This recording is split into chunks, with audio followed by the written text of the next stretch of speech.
Eu quero compartilhar com você e quero convidá-lo a abrir comigo em Mateus, o Evangelho de Mateus. No capítulo 5, eu quero ler com você do 14 ao 16. E nós queremos falar sobre algo muito importante, que é uma luz nas trevas. Uma luz nas trevas. Esse é o tema da minha mensagem nessa manhã. Uma luz nas trevas. Diz assim as Escrituras: Vós sois a luz do mundo. Não se pode esconder a cidade edificada sobre um monte, nem se acende uma candeia para colocá-la debaixo do alqueire, mas no velador, e alumia a todos os que se encontram na casa.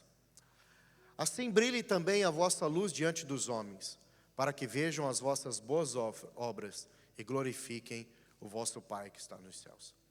Amados, é interessante como Deus vai comunicando com a gente, ministrando os nossos corações. E nessa semana, realmente orando e pensando sobre o que trazer de mensagem para esse domingo, eu percebi que o Senhor estava falando ao meu coração. E a grande verdade é nos preparando para aquilo que eu creio que o Senhor vai liberar nos próximos anos sobre as nossas vidas e nos próximos meses. Eu creio que essa é uma mensagem realmente profética para as nossas vidas.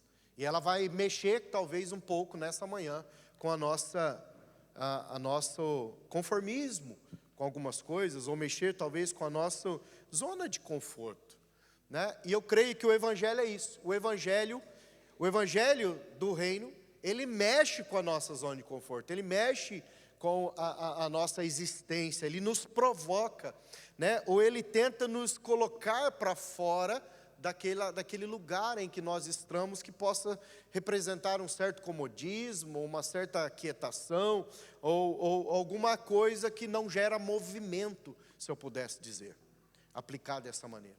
E o que eu quero falar nessa manhã é sobre isso, uma luz nas trevas.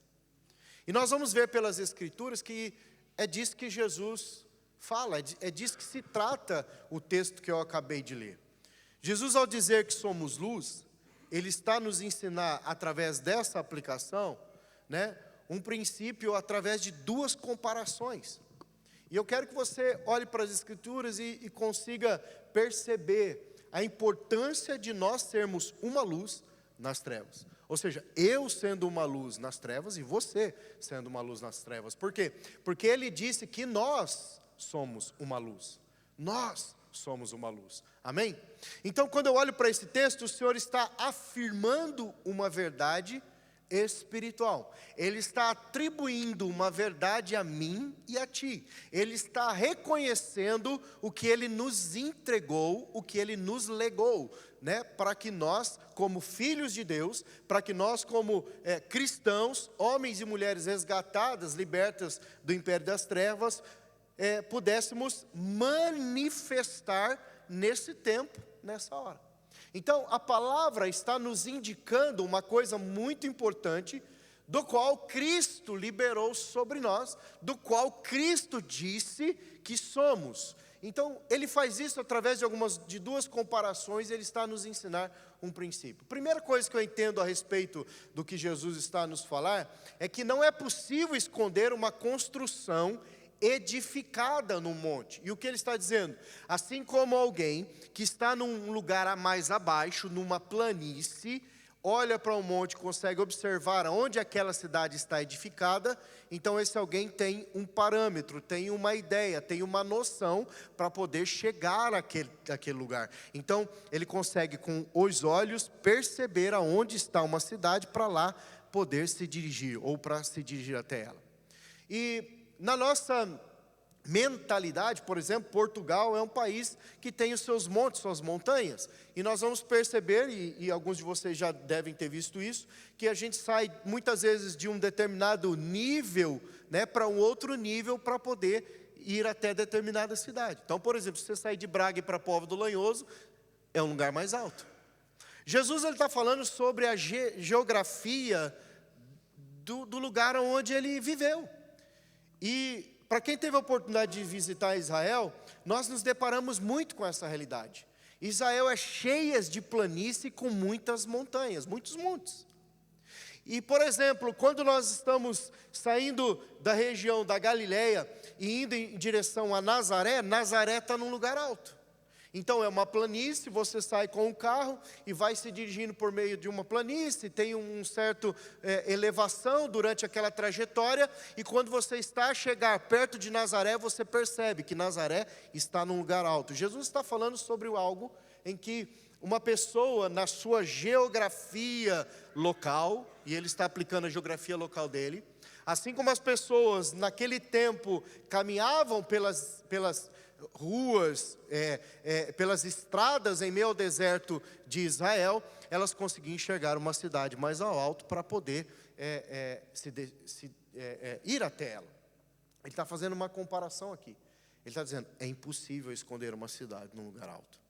É impossível esconder uma cidade edificada num lugar alto, porque todos enxergarão. Mas não, ele não falou apenas sobre cidade. Então ele fez também uma outra comparação. Ele diz que também não é possível esconder o iluminar de uma lâmpada quando ele está, por exemplo, num candelabro, num velador.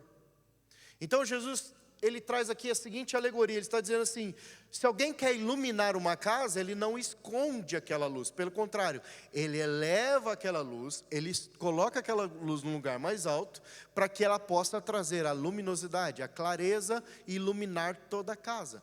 Ou seja, se eu quero poder ter luz, se eu quero poder ter claridade, visibilidade, eu preciso que essa luz esteja num lugar mais alto. Logo, é visível.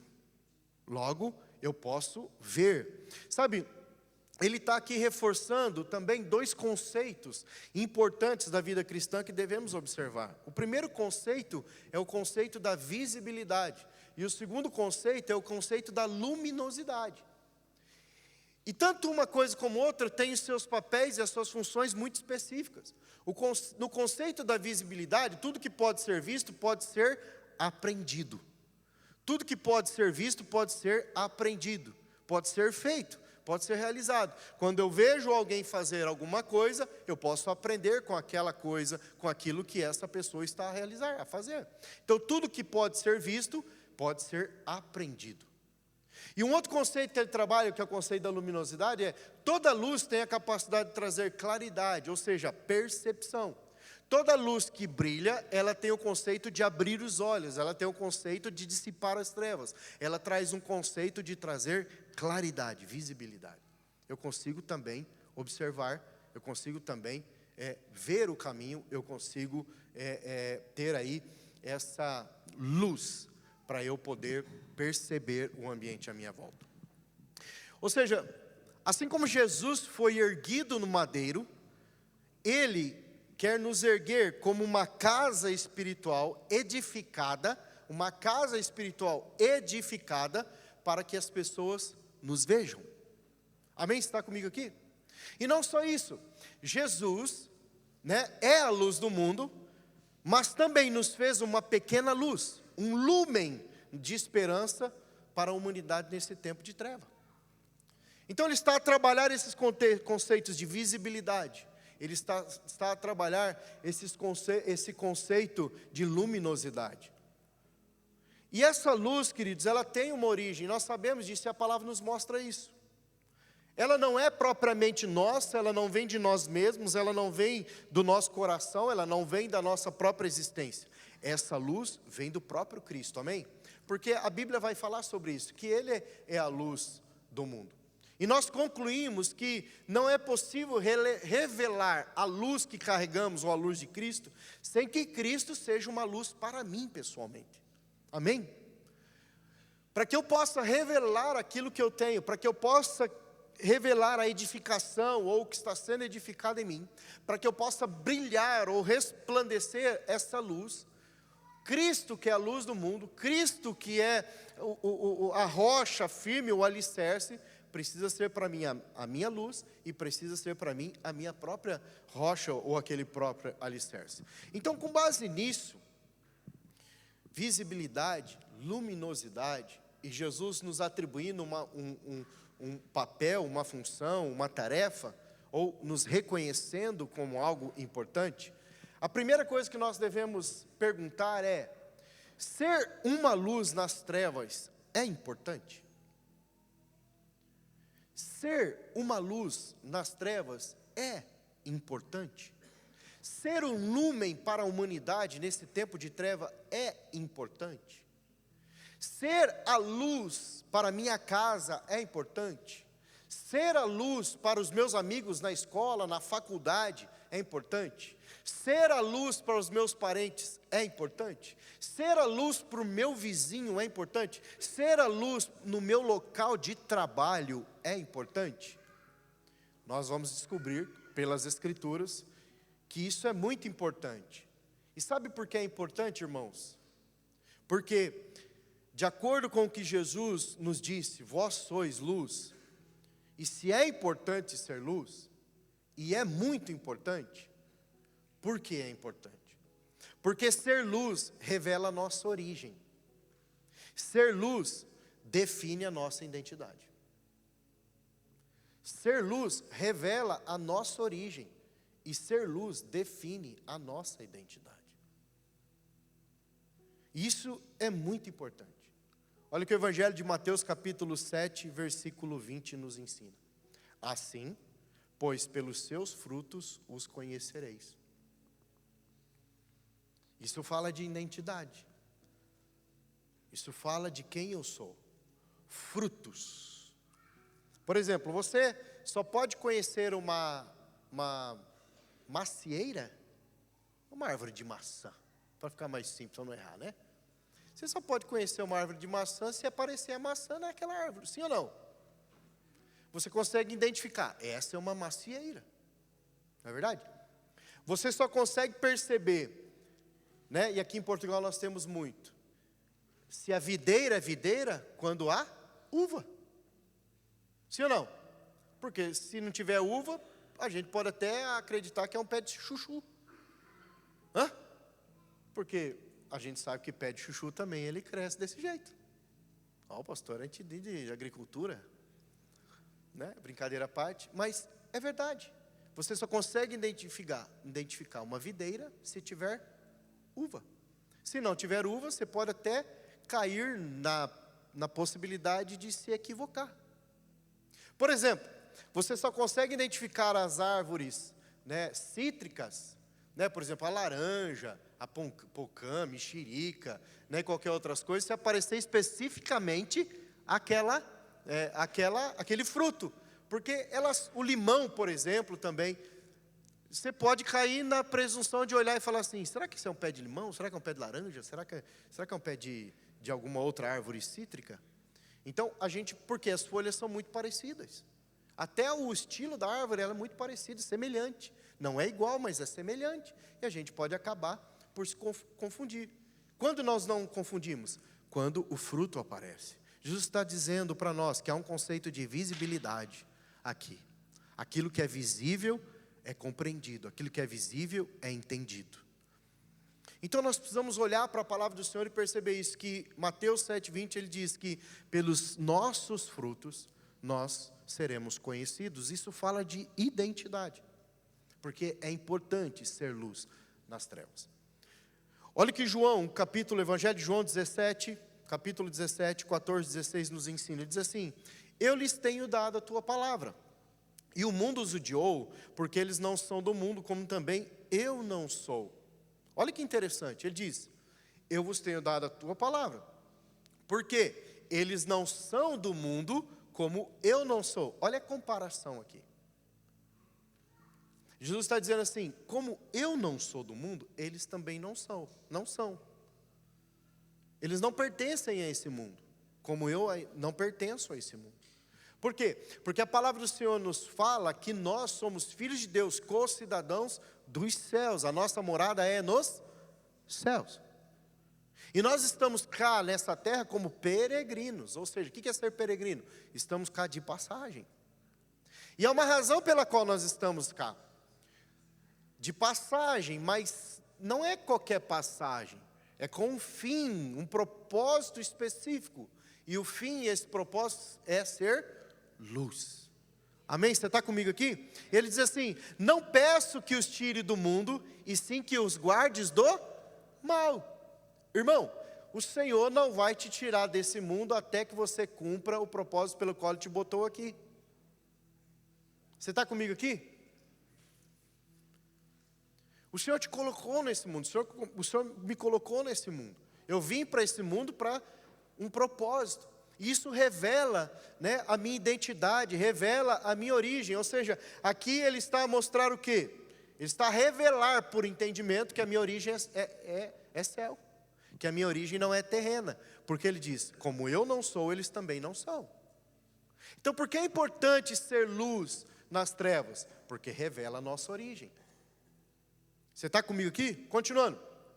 Olha o que João capítulo 3, versículo 1 ao 3 diz. Havia entre os fariseus um homem chamado Nicodemos, um dos principais dos judeus. Este de noite foi ter com Jesus e lhe disse, Rabi, sabemos que é mestre, vindo da parte de Deus. Olha isso. Tu és mestre, vindo da parte de Deus. Isso revela identidade.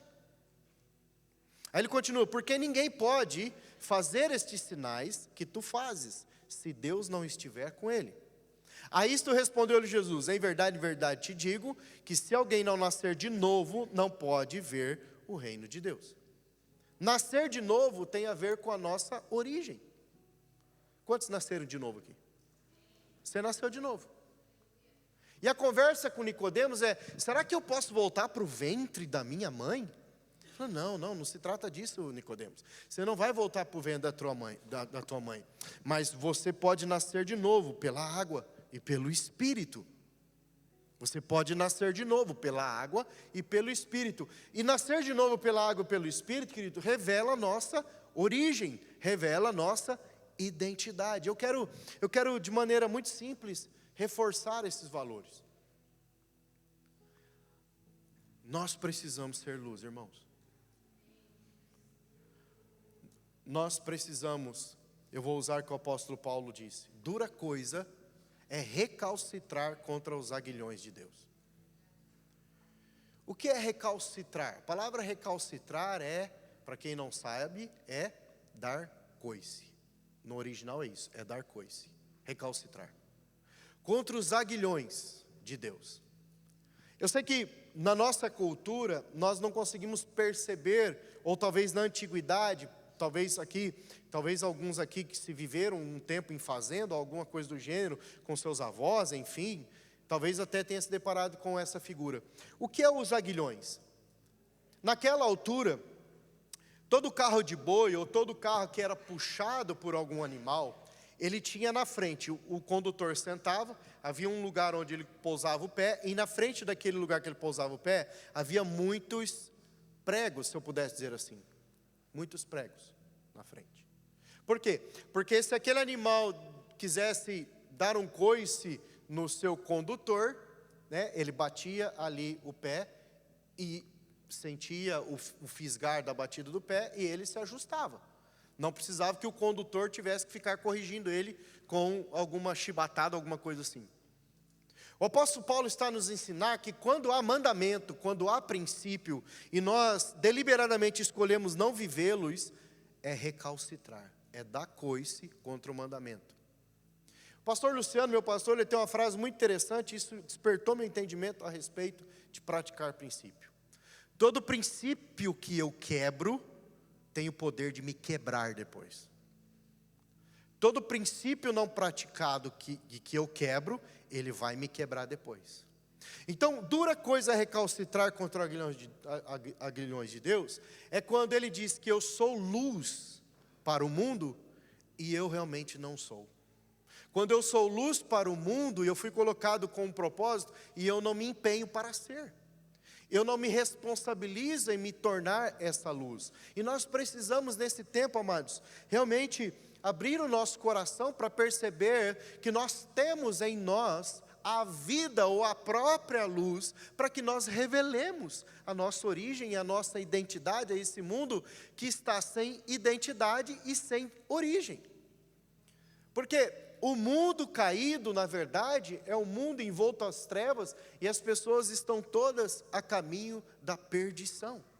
Mas nós estamos a caminho do quê? Da salvação, da eternidade, amém? Você está feliz porque você vai para o céu? Quantos estão felizes porque você vai para o céu? Mas deixa eu lhe perguntar, você está levando quem com você? Ah, pastor, estou levando a minha casa, isso já é bom. É ótimo. Mas e a sua mãe? E o seu pai que não conhece Jesus? E o seu irmão de sangue que não conhece Jesus?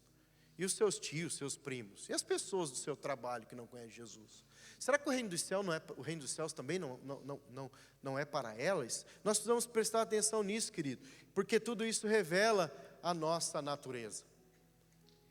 Então, nós não podemos apenas viver para nós mesmos, como a palavra do Senhor diz, mas nós precisamos viver para Cristo. Viver para Cristo. E agora, viver para Cristo é saber que nós vamos ter da parte do nosso Deus e Salvador todo o favor, toda a graça, toda a bênção em tudo aquilo que nós sonhamos e que nós desejamos, amém? Porque Ele nos fez promessas. Ele quer nos abençoar com toda sorte de bênção nas regiões celestiais, amém, Cristo Jesus, amém? Ele quer fazer você prosperar, Ele quer que você tenha uma família abençoada, Ele quer cumprir cada uma das suas promessas sobre a tua vida. Mas qual é a razão de eu ser abençoado? Qual é a razão de eu poder experimentar do favor de Deus? Se não testemunhar de que quem faz isso na minha vida é o próprio Deus. Isso é ser luz. Isso é ser a cidade edificada sobre o alto monte, para que as pessoas vejam, para que as pessoas contemplam, para que elas possam olhar para mim, para nós, olhar para a nossa casa, para a nossa família e falar: o que acontece com a tua família? O que acontece com o teu casamento? O que acontece com os teus filhos? O que acontece? O mundo está caindo ao seu redor e você está dando risada. Você está feliz, você está em paz. O que acontece com você?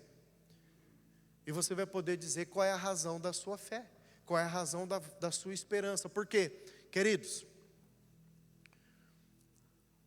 toda luz, ela produz incômodo.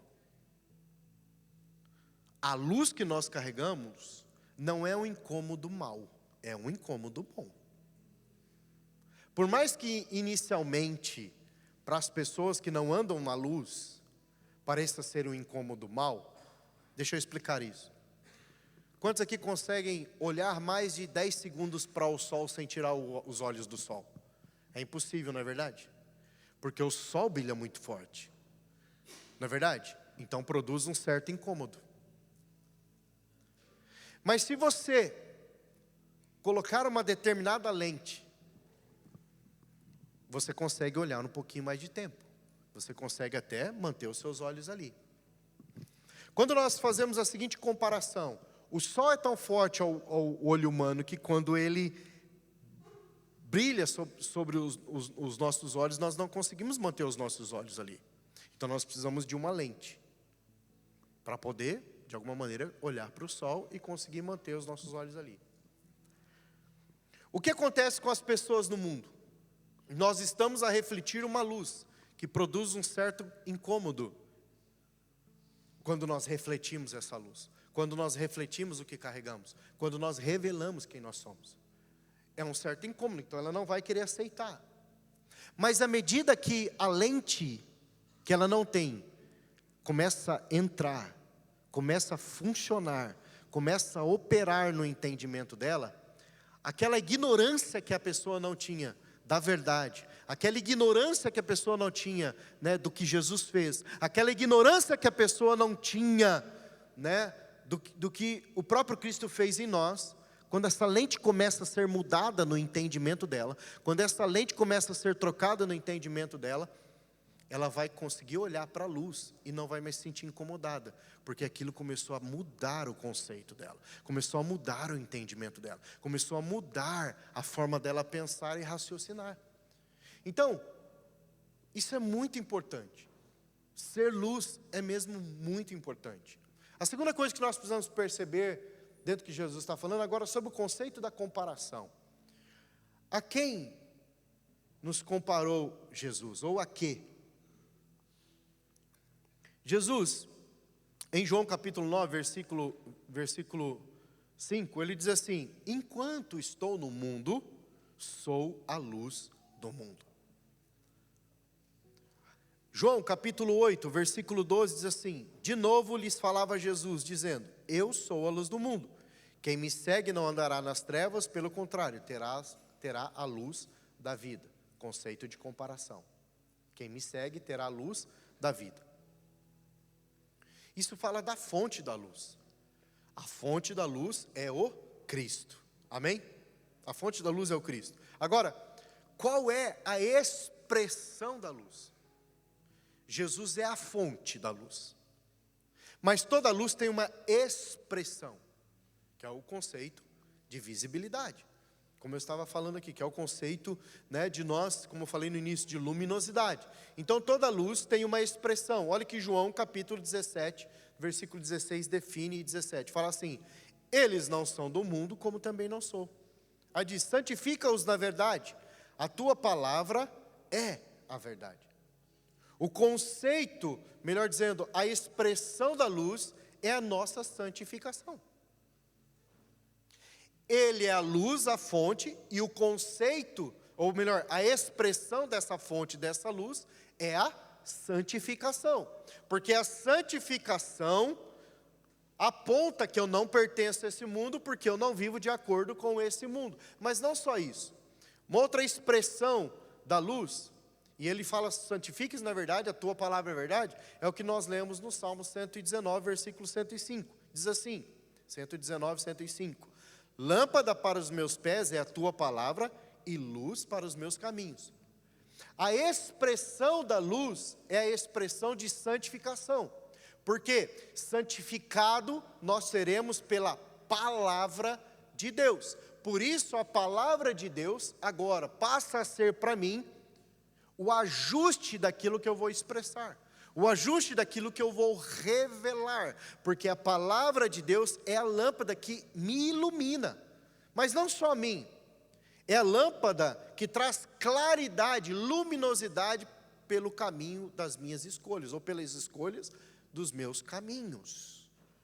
Então, amados, nessa manhã, eu quero trazer esse conceito para o seu coração. Nós somos uma luz nas trevas. Amém? Amém? Você está comigo aqui? Você é uma luz nas trevas. E nós precisamos, amados, absorver essa realidade, essa verdade. Nós precisamos ser uma luz nas trevas, em contextos das nossas famílias. Se existe treva dentro da nossa família, em alguma área, a gente precisa ser luz para essa treva. O que é ser luz? É ser a resposta. O que é ser luz? É trazer entendimento. O que é ser luz? É trazer conclusões, é apontar. O que é ser luz? É iluminar, né? É trazer claridade, visibilidade, entendimento e compreensão. Agora, o que mais mexe com o meu coração, queridos, a respeito do que Jesus está a comunicar para nós, foi algo que eu entendi quando Jesus diz isso. Vós sois a luz. Ele diz: vós sois a luz do mundo. Vós sois a luz do mundo. O que me fez entender que ser luz nas trevas é uma questão de mandamento, não é uma sugestão. Ser luz nas trevas é uma questão de mandamento, não é só uma sugestão. Isso me fez entender claramente que eu estou debaixo de um mandato, não de uma sugestão de Jesus. Eu estou debaixo de um mandato, do qual o próprio Cristo afirmou aquilo que eu sou, porque revela a minha origem e minha identidade. Então é uma questão de mandato. Por que um mandamento? Para a vida cristã. Ser luz é um mandamento, não é uma escolha. Não é algo que eu escolho praticar, é algo que eu faço e pratico, porque eu estou debaixo do mandato da ordem. Vós sois.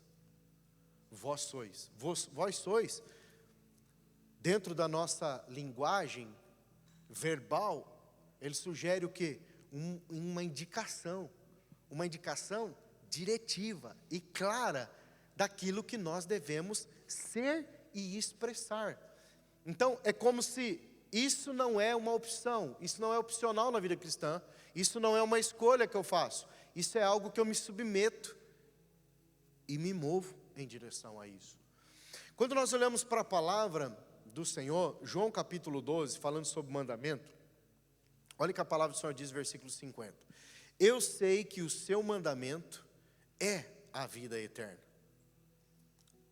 Eu sei que o seu mandamento é a vida eterna. Essa palavra mandamento, a palavra grega entole, ela significa ordem, comando, dever, preceito. Aquilo que é prescrito para alguém em razão de seu ofício. Ele fala isso sobre ordem, comando, dever, preceito. Aquilo que é prescrito para alguém em razão do seu ofício. O que nos foi prescrito? Vós sois luz do mundo. O que nos foi mandado, comandado? O que nos foi entregue? Ser luz. Isso é um mandamento. E muitas vezes, amados, nós fugimos desse mandamento. Nós muitas vezes fugimos. E nós precisamos abraçar esse mandamento como algo honroso. Olha, que mandamento então ele nos deu? Vamos abrir esse conceito do mandamento? Como esse mandamento vai atuar em nós? Né? Para quê? Onde? Primeira coisa que nós entendemos. Mateus 5,16 diz assim: assim brilhe também a vossa luz diante dos homens, para que vejam as vossas boas obras e glorifiquem a vosso Pai que está nos céus. O mandamento é brilhar a luz para que os outros vejam e Deus seja glorificado. Isso é mandamento. Brilhar a luz para que outros vejam, para que o Pai seja glorificado. Então, toda mudança na minha vida, pela luz da palavra de Deus, toda santificação que eu empreender, toda santificação que eu buscar desenvolver em mim, será uma obra diante dos homens. Por quê? Minha casa vai estar melhor. Meu relacionamento, casamento vai estar melhor. Meu relacionamento com meus filhos estarão melhor. Meu relacionamento com os meus colegas de trabalho estarão melhor. O meu relacionamento com o mundo à minha volta estará melhor. O meu relacionamento com as minhas finanças também estará melhor. Tudo vai estar melhor. E as pessoas vão olhar assim: ei, o que acontece com a sua vida? O que acontece com a sua vida? Um dia, eu não lembro agora se eu estava junto ou se foi só com a Leslie, mas nós temos um casal, um vizinho de porta nosso, no nosso prédio, e um dia eles, acho que foi só com você, ela chegou para a Leslie e falou assim: olha, de que religião vocês são? Algo assim, né? Porque vocês são diferentes. Vocês não são católicos não, né? E ela mandou a real: será que você pode explicar para a gente o que é que vocês fazem? O que é isso que vocês... O que é isso? Porque vocês são diferentes. Eu vejo vocês orando, eu escuto vocês orando na casa de vocês. Eu escuto vocês cantando na casa de vocês. Vocês são diferentes. Eu quero saber o que é isso. E ela nos fez essa pergunta, né? E a gente ama os nossos vizinhos. A gente tem um carinho enorme pelos nossos vizinhos. E sempre que a gente pode, quando eles chegam, os meninos também, sempre quando pode, eles estão com coisa e eles são dois senhores, já quer agarrar as compras deles, já quer levar para cima, já quer ajudar, já quer alguma coisa, eles ficam mesmo incomodados, mas a gente não está nem aí com o incômodo deles, porque nós queremos refletir nossa luz. A gente quer que a luz brilhe nos olhos deles. Ele pode até se sentir incomodado, desajeitado, mas a gente vai entrando mesmo, vai catando, vai dizendo, né? Um dia eles chegam de viagem e trazem para nós uma prenda. E eles trouxeram para nós uma prenda, um chocolatinho e tal, que gostoso, que legal. Aí eu falei: agora nós vamos lá comprar uma prenda para eles também. E aí, compramos a prenda, fomos lá, batemos na porta. Ela abriu a porta e a gente foi entregar. Quando a gente foi entregar, tomou um susto, porque não é muito comum, mas levou um susto. Não imagina que não sei o quê. E aí a gente já foi logo falando que tem que ser sim, porque vocês são maravilhosos, porque vocês são vizinhos incríveis, vocês nos abençoaram primeiro e agora a gente quer abençoar vocês também. Toma aqui o chocolate, o doce, sei lá o que a gente comprou, mas enfim. A gente precisa, queridos, atitudes simples revelam nossa origem e nossa identidade. E a gente foi lá e retribuiu. Nada mais, nada menos que retribuir aquilo que nos fizeram. A Bíblia diz: se nós queremos que as pessoas façam alguma coisa a nosso favor, nós temos que ser os primeiros a semear um favor na vida dos outros. Isso é ser luz. Isso é muito importante. Uma outra coisa interessante, e eu gosto muito disso. Eu tenho no meu carro, já falei outras vezes, eu tenho no meu carro uma sacola de moeda, uma bolsa de moedas. Toda moedinha que vai sobrando de algum troco, eu vou guardando, vou guardando, vou guardando, vou guardando. E sempre que eu tenho oportunidade, eu tenho ali nas minhas mãos algo para oferecer e entregar na mão de alguém. Que para mim pode até parecer pouco, mas para o outro pode ser a esperança ou a possibilidade. É lógico que eu estou atento a quem está a me pedir, ok? Eu estou atento a quem está a me pedir. Mas eu lembro que eu estava com os meninos, nós fomos levar o Israel Subirá embora, eles estavam indo embora, e nós chegamos no aeroporto. Estávamos no aeroporto, descemos do carro, então veio ali um gajo, pediram auxílio, pediram uma ajuda mesmo. Ele estava bem vestido, ele não estava mal vestido, ele estava ajeitado, mas ele estava realmente assim, era percebível a necessidade, ele tinha uma necessidade naquele momento. Ele falou, olha, vocês podem me ajudar, não sei o quê, tal. Eu não pensei duas vezes, olhei para ele e falei, eu tenho que dar tudo. Aí fui lá, peguei meu saco de moeda, então, peguei e entreguei na mão dele. Entreguei o saco de moeda na mão dele, ele olhou, é tudo para mim? Ele falou, você está precisando, não é? Ele, sim, eu estou. Sim, é tudo para você. Então leva. A reação dele foi uma reação mais tremenda para o meu coração. Para nós que estávamos ali. Entreguei aquilo para ele. Ele saiu correndo para dentro do aeroporto porque precisava resolver uma questão legítima, real. Eu não perguntei se ele era crente, eu não perguntei que religião que ele tinha. Eu não perguntei nada disso, eu só quis ser luz. Eu só quis ser a resposta para a necessidade que ele tinha naquele momento. E ser luz é ser uma resposta, amado. Ser luz é ser uma resposta. Como? 1 João capítulo 1, versículo 7 diz assim, se porém andarmos na luz como Ele está na luz, mantemos comunhão uns com os outros, e o sangue de Jesus, seu Filho, nos purifica de todo pecado. Sabe, porque muitas vezes nós temos situações nas nossas vidas, problemas nas nossas vidas, de relacionamento com pessoas, honestamente, como crentes, porque não estamos andando na luz como Jesus na luz está. Por exemplo, nós somos levados a suspeitar o mal das pessoas, nós somos levados a fazer conclusão de atitudes das pessoas, nós somos levados a julgar pessoas, nós somos levados muitas vezes a pensar mal das pessoas, nós somos levados muitas vezes até mesmo a emitir opiniões equivocadas dos outros. Por quê? Porque falta luz. Que luz? A palavra do Senhor diz em 1 Coríntios, capítulo 13, que o amor não suspeita mal. Quantas vezes nós excluímos o amor e começamos a suspeitar mal dos outros? Isso não é ser luz, isso é permitir que a treva governe o nosso coração. E o texto está a nos ensinar como eu vou ser luz. Andando na luz, porque Ele está na luz, e se eu ando na luz porque Ele está na luz, eu tenho comunhão com as pessoas, e a próxima consequência é, o sangue de Jesus nos purifica de toda a injustiça. A razão pela qual nós temos problemas de relacionamento é por causa da injustiça, é por causa de feridas, é por causa de qualquer outra coisa que tenha a ver com as nossas emoções. A palavra do Senhor está falando, se eu escolho andar na luz, eu vou ser lavado pelo sangue de Jesus, e eu não vou tirar conclusões a respeito dos outros, principalmente conclusões que ferem a identidade ou que quebram princípios do amor, sobretudo do amor. Olha o que a palavra do Senhor diz em Lucas capítulo 6, 22.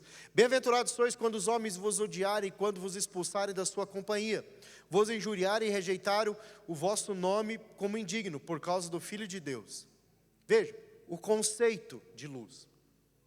Ele está dizendo que quando eu for injuriado pelo nome de Jesus, é porque eu estou sendo luz. Então a única coisa que pode fazer com que alguém me injurie, não queira a minha presença, não queira a minha comunhão, não queira estar comigo, é porque eu estou andando na luz. Ok? É somente isso que pode me afastar dos relacionamentos das pessoas, quando eu ando na luz. Mas isso não é um problema meu, porque eu estou fazendo aquilo que Jesus pediu para fazer. Vós sois luz. Amém? O resto, irmão, qualquer atitude sua que vai afastar você das pessoas, isso é treva. O único direito que a gente tem de poder se afastar de alguém também como crente é se aquela pessoa não é uma luz para mim. Se ela não é uma luz para mim, eu vou me afastar dela. E nós falamos isso muito para os jovens. O jovem cristão, ele precisa andar com o jovem cristão. Ele tem que ser amigo de jovem cristão. Então nós falamos, se você quer ser amigo de pessoas das trevas, você vai ter um problema. Por quê? Porque ele pode te influenciar. Agora, não ser amigo de pessoas das trevas não sugere que a gente vai abandonar eles nas trevas, porque eu preciso ser luz sobre eles. Então eu preciso ter um exemplo, eu preciso ter um modelo, um padrão, para que as pessoas possam amar a Jesus. E me perguntar qual é a razão da minha fé. Agora, para quê, amados? Nós precisamos ser uma luz nas trevas. Olha o que a palavra do Senhor diz em João 9:4. Ele diz assim: é necessário que façamos as obras daquele que me enviou, enquanto é dia. A noite vem quando ninguém pode trabalhar. Enquanto estou no mundo, sou a luz do mundo. Dito isto, cuspiu na terra e, tendo feito lodo com a saliva, aplicou aos olhos do cego. Pausa. O que sai da boca, essa é a aplicação prática. O que sai da boca do crente liberta o cego da ignorância. O que sai da boca do crente remove a cegueira espiritual do ignorante. O que sai da boca do crente ilumina a treva de quem está a me ouvir. Nossa, Jesus pegou um barro. Tem uma figura por trás de tudo isso aqui. A palavra do Senhor diz que toda palavra que sai da boca de Deus, ela é o quê? Ela é a vida para nós, é uma bênção para nós. Em aplicação prática aqui que Jesus, esse homem que era cego, ele estava próximo do tanque de Siloé. Ele queria entrar para dentro do tanque de Siloé para poder ser curado, mas ninguém ajudava ele. Ninguém ajudava ele. Ninguém estendia a mão a ele. Não havia ali um bom samaritano para conduzi-lo ao lugar da cura. Isso nos faz entender uma outra coisa, amados. Nem sempre o pastor, o líder, vai estar no lugar onde você está para abrir os olhos do cego que ele te colocou para que você possa fazer o que você tem que fazer. Nem sempre eu vou estar no TVDE junto com você dirigindo o seu carro.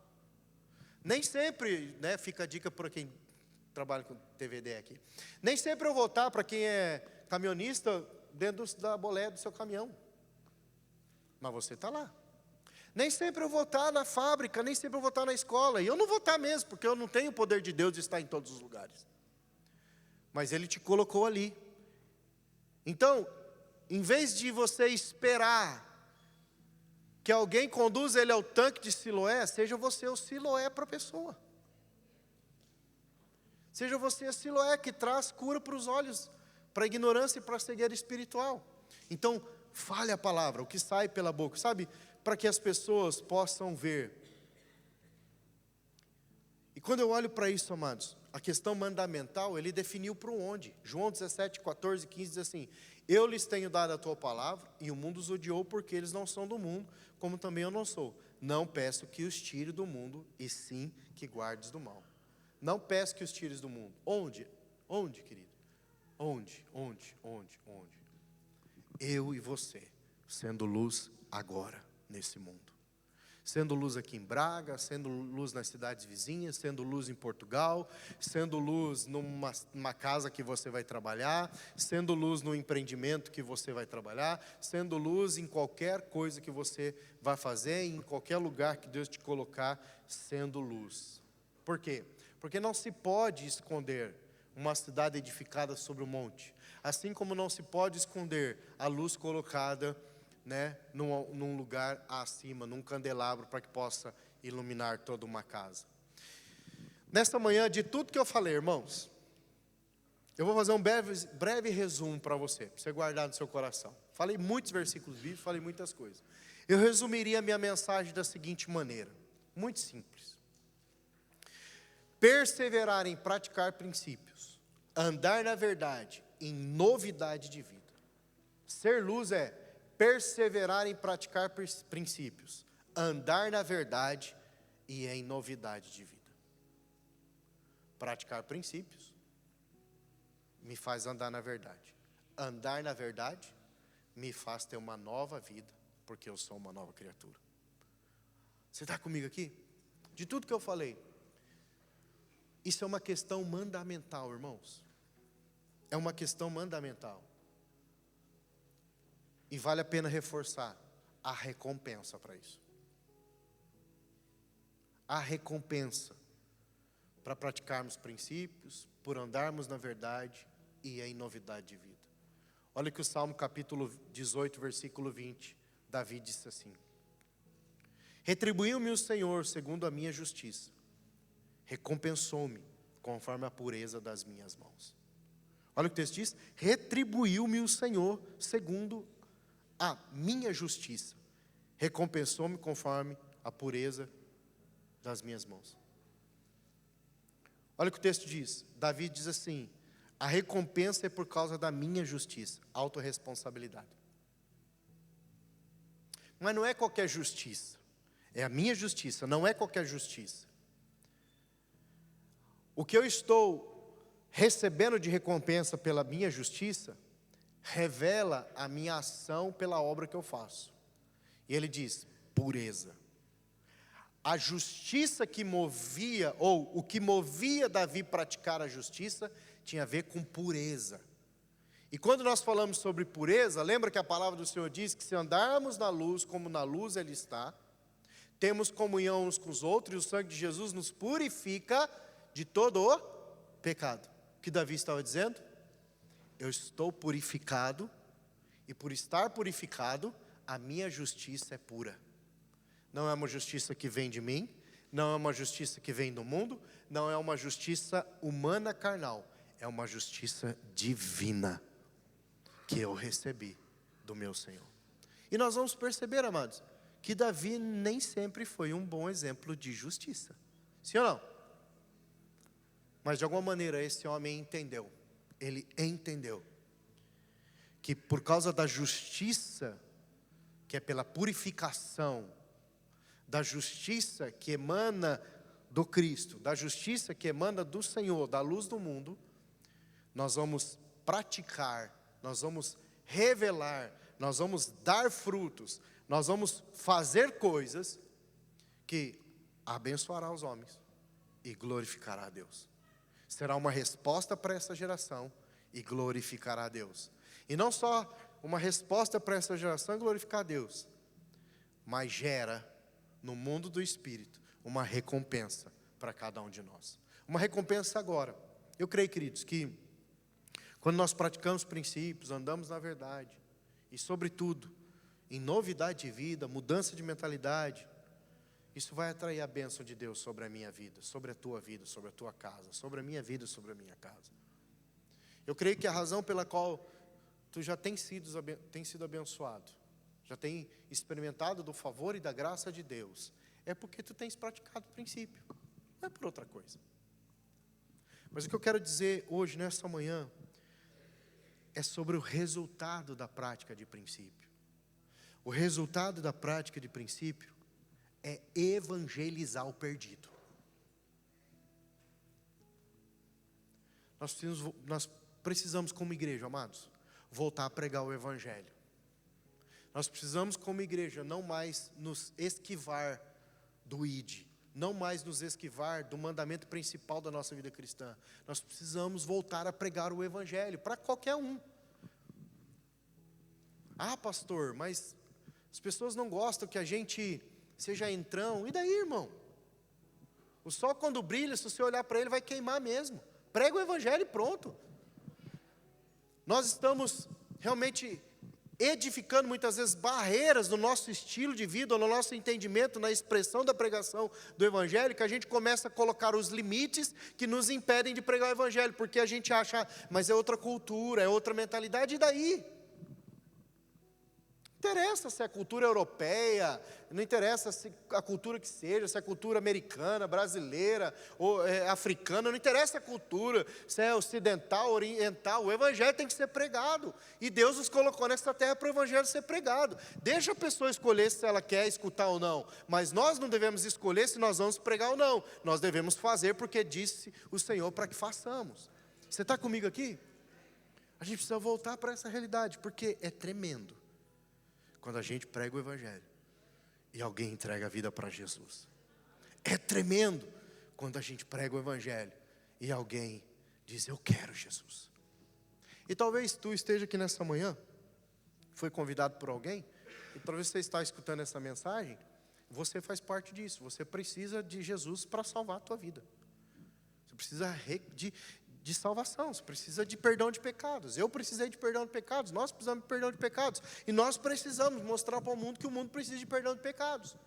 E que nós precisamos ser honestos e verdadeiros às pessoas que não têm entendimento, para que elas possam ver a luz, para que elas possam ter esperança e acessar a salvação em Cristo Jesus. Amém? Amém?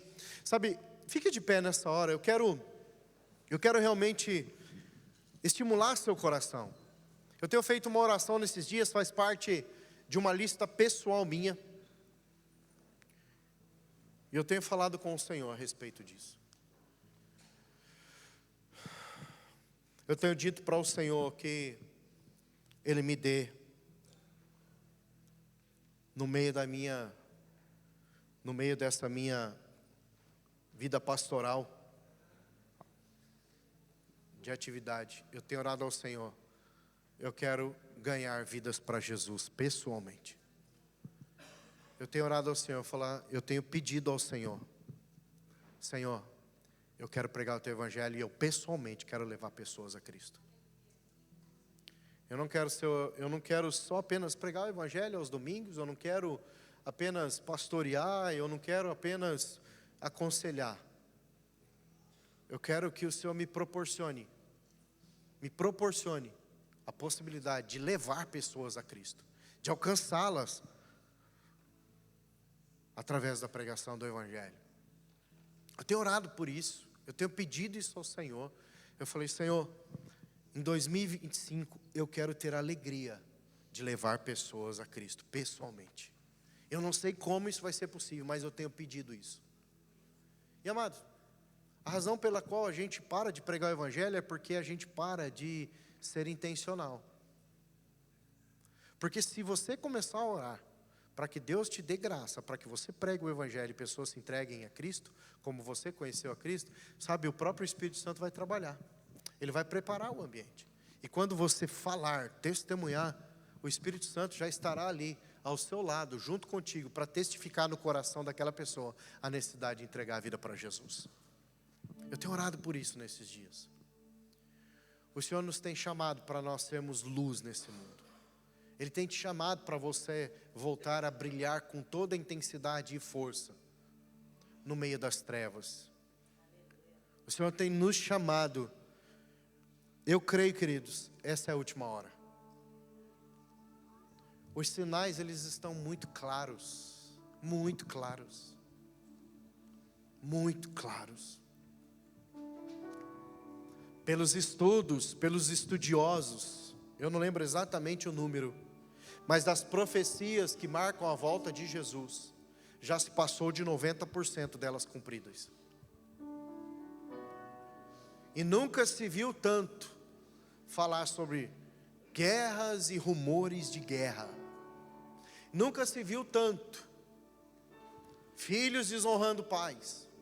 Nunca se viu tanto os crentes, que eram crentes, ou pessoas não aguentando mais ouvir o evangelho da verdade nos seus ouvidos. Nunca se viu. Nunca se viu tanta iniquidade subir diante de Deus, de todo tipo de iniquidade. Eu creio, queridos, que esta é a última hora. E Deus tem nos chamado para essa última hora, para que brilhemos a luz de Cristo. A luz que nos iluminou é a luz que vai iluminar a treva de outros. Assim como nós fomos iluminados Eu creio que o Senhor ainda olha para cada um de nós e nos vê como uma fagulha, como uma luz acesa, como uma resposta para esse tempo. A começar pela nossa casa, a começar pelos nossos parentes, mas transbordar para os vizinhos. Ser luz. Se você for para o Êxodo capítulo 12, você vai ver que quando o cordeiro foi ser imolado, o Senhor diz assim: se o cordeiro é muito para uma família, chame o vizinho para comer junto. Repartir o cordeiro, repartir Cristo. Deixa eu lhe dizer, Jesus é muito só para você. Jesus é muito só para você. Então reparta o cordeiro para o vizinho. Feche seus olhos, comece a orar ao Senhor. Eu quero pedir a você nessa hora, querido. Eu quero provocar seu coração a voltar os teus olhos para o entendimento que é uma colheita. Os campos estão brancos. Os campos estão brancos e o Senhor nos chama de ceifeiros, aqueles que irão vir aos campos e começar a fazer a colheita e começar a usar o Evangelho, a luz que habita em nós para resplandecer a glória de Cristo. Eu quero convidar você a ser uma resposta nessa manhã de luz. Talvez você voltar nessa manhã e dizer: Senhor, eu quero realmente renovar o meu compromisso. Eu quero realmente renovar meu compromisso contigo. Ore ao Senhor nessa hora, querido. Vai falando com o Senhor. Realmente se volte a Ele nesse instante. Comece a orar ao Senhor. Peça para Ele acender a chama do seu coração. Peça para Ele acender a chama da pregação do Evangelho. Peça para Ele acender o seu coração. Peça para Ele mexer com o seu coração. Peça para Ele realmente trabalhar e despertar você nessa manhã. Ah, Senhor, nós oramos, nós clamamos, Senhor, em nome de Jesus nessa manhã, Senhor.